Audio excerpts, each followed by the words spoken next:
Hello, welcome to the University of Glasgow for today's Harnessing Heat from Rivers event. Today's event is organised by Star Renewable Energy and Scottish Renewables as well, and the event is kindly sponsored by Scottish Enterprise. My name is Stephanie Clark and I'm a Policy Manager at Scottish Renewables. For those of you who don't know who we are, we're a member-led trade organisation representing the renewables industry in Scotland. A lot of the focus today remains on electricity, but we're keen to make sure renewable and low-carbon heat is high up on the agenda in Scotland. And as part of that, and as part of Scottish Renewables, we're keen to engage with as many members of ours and also wider industry as possible. So if you get a chance to speak to me at any point today, then please do, and if not, drop me an email afterwards. The first session, we're going to look at some of the headline challenges before moving on in sessions 2 and 3 to discuss some of the solutions. We have a Q&A session just before the lunch break, so if you could please hold all questions to then, that would be appreciated. We've got a lot of speakers to get through this morning, so without further ado, I'll hand you over to Seonaid Vass from Scottish Enterprise.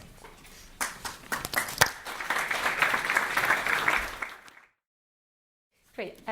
As Stephanie said, I'm Seonaid Vass. I'm the Director of Renewable Energy and Low Carbon Technologies for Scottish Enterprise, and we're delighted to be supporting this event. It's a very long time since I've been in a lecture theatre, and I don't know if I've ever been at the front of the lecture theatre as opposed to dozing off in the last couple of rows in the back. And I'm also pleased to see the seats are a lot more comfortable than they used to be. There's a wide range of presentations and opportunities for discussion today, as Stephanie highlighted. But I wanted to kick off really by giving an overview of the opportunities that Scottish Enterprise sees from the development of low-carbon heating and cooling. To talk briefly about some of the drivers behind that, the breadth of the opportunities that there are, and the work that Scottish Enterprise is doing to develop and to realise those opportunities. I'm here until lunchtime, but I unfortunately have to leave, but there's a number of my colleagues from Scottish Enterprise who are here today, and so if you'd like to follow up on any of the points that I'm making or anything you'd like to discuss further, then please make contact with one of them during the course of the day.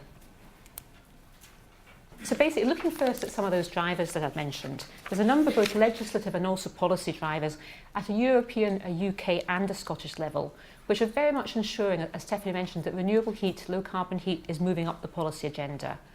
And overall, those are focused on both reducing the demand for heat, increasing the efficiency of heat production, and increasing the uptake of renewable heat, heat pumps and district heating.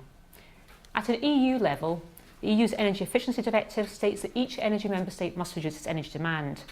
Heat clearly makes up a significant proportion of energy use, 55% in Scotland, and it's an obvious area to focus on from that perspective. The overall aim there is to reduce energy demand by 20% by 2020 across the whole of the EU. The Scottish Government, through its Climate Change Scotland Act of 2009, has also been developing its policy around renewable heat. And the 2009 Renewable Heat Action Plan set the target of delivering 11% of Scotland's projected 2020 heat demand from renewable sources, but also a longer-term vision of a larger decarbonised heat sector by 2050. And reducing the carbon intensity of heat is clearly essential to achieving those targets. The modelling carried out by for the Scottish Government by Arup suggests that when looking at heat use, both electrical and non-electrical, over half of the greenhouse gas emissions from heat are industry-based, with around about a third coming from domestic properties. The recently published Heat Generation Policy Statement includes a potential target to connect 40,000 homes to be supplied with affordable low-carbon heat by 2020 through heat networks and communal heating. And that's going to include both new build, where it's hoped there'll be an increase from 25,000 to 35,000 new build housing by the middle of the next decade, which could very much be a useful entry method for new forms of low-carbon heat solutions, but also retrofit of existing buildings. And currently it's estimated that around about 10,000 homes are connected to district heating schemes. Also, Scottish planning policy requires the planning system to support the expansion of renewable energy and heat networks using the heat maps that Hugh Misham is going to talk about later on today to assess the potential for co-location of developments, while the national planning framework also includes a focus on low-carbon heat. So these drivers at a number of different levels are very much supporting the development of low-carbon heat, and as I said, very much, I think, pushing it up the policy agenda. Okay. In terms of the draft Heat Generation Policy Statement, it obviously identifies the 4 key challenges: the decarbonisation of the heat system that I've already mentioned, increasing heat security and reducing reliance on fossil fuels, reducing the pressure on household energy bills, and seizing the economic opportunities from that transition.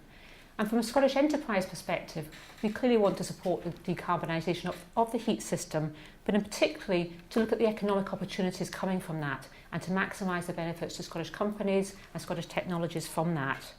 And that's not just from the generation of renewable heat, but also from heat distribution and energy efficiency, from heat control and monitoring. And I'll talk a little bit more about the kind of breadth of those opportunities later on. Looking just briefly at where we are in terms of decarbonisation of the heat system, the latest figures from the Scottish Government show that in 2013, nearly 3,000 gigawatts of heat was produced from renewable sources. And to date, the majority of that has been in biomass, but longer term, obviously, opportunities for other forms of renewable heat to be developed and introduced. So, reduction of costs is clearly a key driver in terms of businesses. Heat recovery offers us the potential for industry to reduce its costs, but also to provide a wider economic opportunity. And earlier this year, we published a paper on heat recovery sector opportunities for sustainable growth in Scotland. And that's one of a series of papers we published recently on opportunities from the move to the low-carbon economy. And this highlighted the economic potential from heat recovery, which we defined as heat without the additional combustion of fossil fuels or biomass, and therefore includes both waste heat recovery, but also renewable heat and from geothermal and ambient heat sources. And within that, we identified a number of specific areas of economic opportunity. And those include extracting heat from deep geothermal and warm underground water to use on site or to feed into a district heat network system. Co-location opportunities for use of waste heat from power stations, combined heat and power plants, and also waste incineration plants. It identified using waste heat from process cooling and refrigeration, using technology to capture warm air from ventilation units, from wastewater drains, and using ground or air source heat pumps, and particularly relevant today, obviously, the extracting heat from surface water, whether that be rivers, the sea, or from sewage treatment works.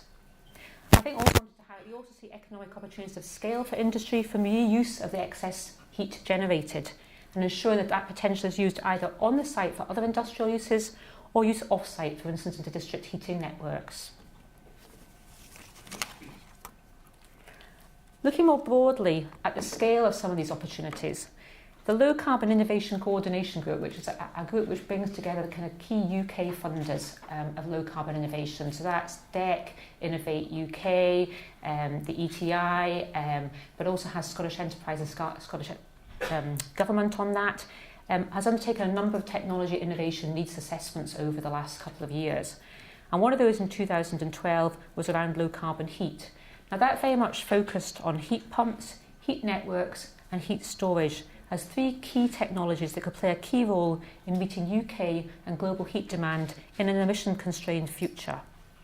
This calculated that innovation in these technologies could reduce the UK systems costs by between 14 to 66 billion pounds by 2050, and that also that innovation could help create a UK industry with the potential to contribute a further economic value of between 2 and 12 billion pounds. So clearly significant opportunities. The report made growth forecasts to 2020 which show that these technologies could be significant contributors to the future energy system, and their estimated deployment forecasts were for heat pumps of between 12 to 35 terawatt per hours, heat networks 9 to 27, and also looked at heat storage with from 0 to 4 gigawatts by 2020 and interseasonal storage of 0.2 to 2.8 gigawatts. They also made projections for 2020 for 2050, which showed significant increases on all of those. One of the other things that report highlighted was that the greatest opportunities for innovation at a UK level were felt to be in programmes of activity around heat pump demonstrations and large-scale demonstration networks for heat networks, but that the international opportunities were most likely to come from the intellectual design of schemes across the world and the development of new technologies which could assist behaviour change for low-carbon heating. So clearly a lot of focus on this at a UK level as well, and a real recognition of the opportunities from this sector. I mentioned sort of very briefly at the beginning that the work we've done in terms of really just defining what we see as the breadth of opportunities from low carbon heating and cooling. And we're very much focusing, as I said, not just on renewable heat, but as we've said on the slide there, any technology that improves the efficiency of providing, distributing or using heating and cooling. And there's sort of three main areas here. First of all, heat generation. And when we're talking about that and when we're looking at the opportunities from that, We're looking at renewable heat from a wide range of sources, including organic matter, biomass, biofuels, etc. Heat pumps, clearly, in terms of air, ground, water, and also efficient heat from fossil fuels. Heat distribution is clearly an important part of this, both district heating, but the waste heat recovery that I mentioned earlier and associated technologies, heat storage, and also the combination of heating and cooling needs. And the final area, very much around heat control and monitoring. And we're talking there about control systems like thermostats, sensors for heat monitoring, and for design simulation of that. But also, and probably slightly longer, to smart thermal grids and demand management, which very much builds on the strengths we know Scotland already has in terms of smart grid and the Scottish Smart Grid Strategy and Action Plan that we already have in place. And in terms of all of these, we're including water and space heating and cooling in both domestic and commercial properties, and also process heating and cooling for industrial purposes. And that covers a wide range of companies. It includes design, consultancy, manufacture, construction, and installation and maintenance of new capital equipment, infrastructure, and also retrofit. So from our perspective, there's potentially a wide range of economic opportunities in the development of low carbon heating and cooling. We've done some work I mentioned earlier about the opportunities in waste heat recovery in particular, but we've also got further work underway to try and understand in a bit more detail where the key areas of opportunity for Scotland are from the development of these approaches. In order to do that, though, we need to understand what strengths and capabilities we have within the Scottish company base. So one of the key pieces of work that we've undertaken very recently is, in conjunction with Highlands and Islands Enterprise, we commissioned some research to understand the breadth of, and types of companies that we have in Scotland in the low carbon heating and cooling sector, and to understand more about their growth ambitions and where they kind of see the main opportunities. We've literally just got the kind of first report in from this research, so we're very much in the process of analysing it, but I just wanted to share some of the initial findings from it.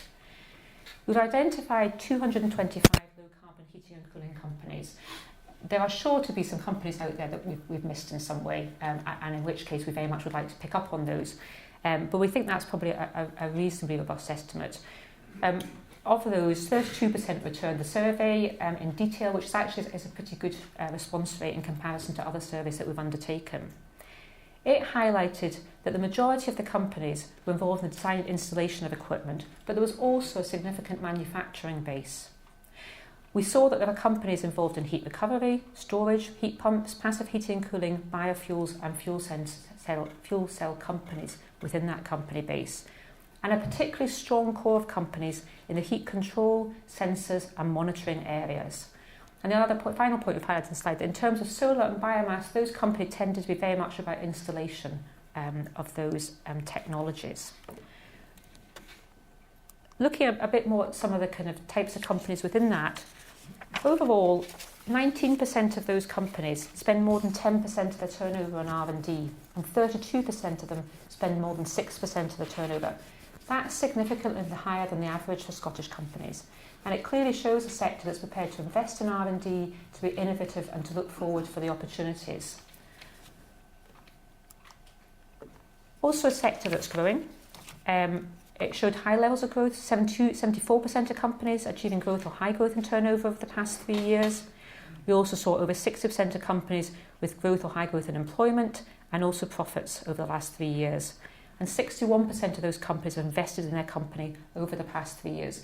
So again, it's individually and collectively a sector that's investing in its future and moving forward. The other area that we asked about was about the exporting markets. Now, given the stage that this sector's at, it's a fairly young sector. There's a rapidly expanding Scottish and UK market, which is not yet mature or saturated. So a lot of companies are focusing on servicing those markets. Having said that, for the companies that do export, the main 3 export markets are concentrated in Western Europe, Central Europe, and Asia. And that's basically the blue columns on that graph is where companies are exporting to currently.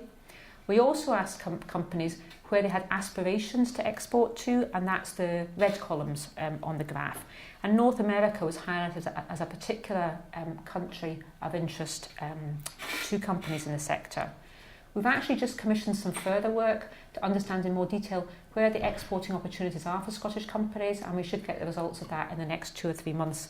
And that will help shape support we can give to companies to support their internationalisation ambitions. Understanding the supply chain has been a key step forward for us, and as I said, we're still very much analysing the results of that. We're also continuing to work with a number of companies on an individual basis across the sector, companies like Star Refrigeration, Logan Energy and NetThings. But one of the things I wanted to highlight today is that we're very much see expanding opportunities from low carbon heat. It's an area of focus for us, and we're keen to engage more closely with the sector to understand how we can support growth ambitions both individually and collectively. And one of the intentions we have is to pull together a low carbon heat development group, an industry group, to better understand the needs of the industry and work with that. And if any of you would be interested in participating in that group, I'd very much encourage you to speak to one of the people from Scottish Enterprise here today, so we can work forward with you.